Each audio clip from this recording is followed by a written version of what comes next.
Good evening. I'm spot on weather meteorologist Matthew Euler, and today we're going to take a look at the latest on Hurricane Irma, a very dangerous storm, and I like to call this Wild is the Wind Irma update. All right, so let's first take a look at the Hurricane Irma satellite image with the valid time being the 4th of September at 8:15 p.m. Eastern Daylight Time. So as of 8 p.m., we're looking at a location of 16.7 north, 55.0 west, 450 miles east of the Leeward Islands, with maximum sustained winds of 140 miles per hour. And a movement is basically towards the west at 13 miles per hour, and a minimum central pressure at 943 millibars or 27.85 inches. All right, so this storm is definitely getting itself together. It's now a Category 4 storm on the Saffir-Simpson hurricane scale. And what you'll really notice that sticks out is that clear area in the center of the storm, and that again is known as the eye. Now this red color that is almost like a concentric circle around the eye, that is the eye wall. And again, with intense hurricanes, they tend to go through what's known as eye wall replacement cycles, where they will develop double eye wall structures. And what will happen over time is you'll have an outer eye wall which will collapse on the inner eye wall and basically take over as the primary eye wall. So as the energy fluctuations happen with very intense hurricanes like this, the eye wall replacement cycles are quite common. Again, with the outer eye wall basically moving in towards the center or the eye of the storm, overtaking the inner eye wall. So we do expect, and looking at the National Hurricane Center discussion, with this type of intensity, a Category 4 storm, we do expect that the eye wall replacement cycles will continue over the coming days as Irma moves westward. So now this is the official National Hurricane Center track. Irma is currently at this location this evening.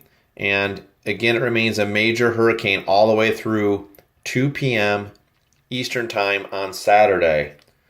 So generally the movement is westerly at the present time, but we do expect more of a west-northwestward turn to Irma over the coming days. Mainly over the next 24 to 48 hours, we should start seeing that turn. And then you also will notice that portions of the islands here, the Leeward Islands, they are under a hurricane warning now indicated by the red shading, and there is a hurricane watch now in effect for Puerto Rico. So there are watches and warnings that now have gone to effect. One other thing I'd like to emphasize, the official track errors range 175 nautical miles at day 4, and they range out to 225 nautical miles at day 5. Okay, and that's why they have the National Hurricane Center issues this cone. This cone shape is known as the cone of uncertainty because the hurricane could vary. Notice how the cone gets bigger at days 4 and day 5 and expands. And that again indicates the uncertainty. Now, what's the main steering influence of this system right now? A westerly motion and then eventually a west-northwest motion just north of Cuba. By Saturday, it's going to be the Bermuda subtropical high pressure system. There's the island of Bermuda, by the way. So there's a Bermuda high to the northwest of the storm, and the clockwise flow around the Bermuda high will generally steer the storm more to the west-northwest over time. And now, one of the major things with this official track is there's been a major shift to the left, or basically to the south of compared to the last 24 hours. If you remember last night's video, the system was further north, basically remaining in the vicinity of the Bahamas by the end of the week. And now that is actually just to the south of some of the Bahamas and just to the north of Cuba. One other thing to keep in mind with intensity, if this hurricane passes over the Dominican Republic or Cuba, there is mountainous terrains in those countries. And if the mountainous terrain, that tends to weaken and rip apart the center of circulation of hurricanes or tropical systems. So it'll be interesting to see if this system remains north or actually passes over land. That will help determine the strength of the system over time. Now looking at the American GFS and then the European model ensemble forecast tracks. All right, so on the left I have the GFS and on the right I have the European ensembles. All right, and you'll notice again a high degree of confidence in both models where the lines are almost on top of each other or very tightly clustered.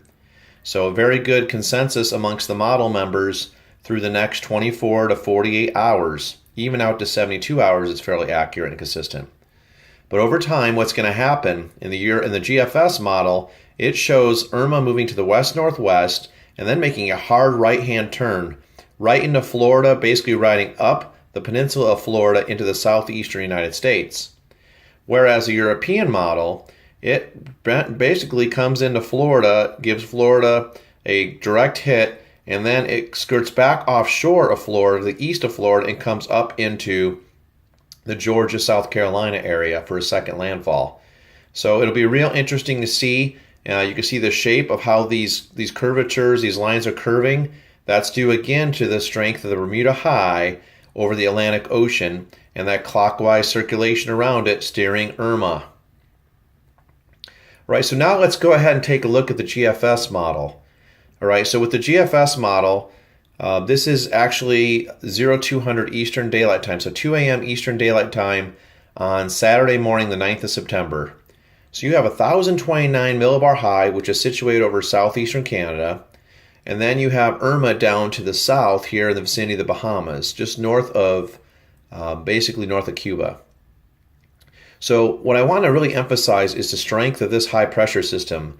Whenever you have a strong high over the top like this, it tends to try to build southward, and hurricanes again like to go to the path of least resistance, and they do not seek out areas towards higher pressure. They're not going to move towards areas of higher pressure.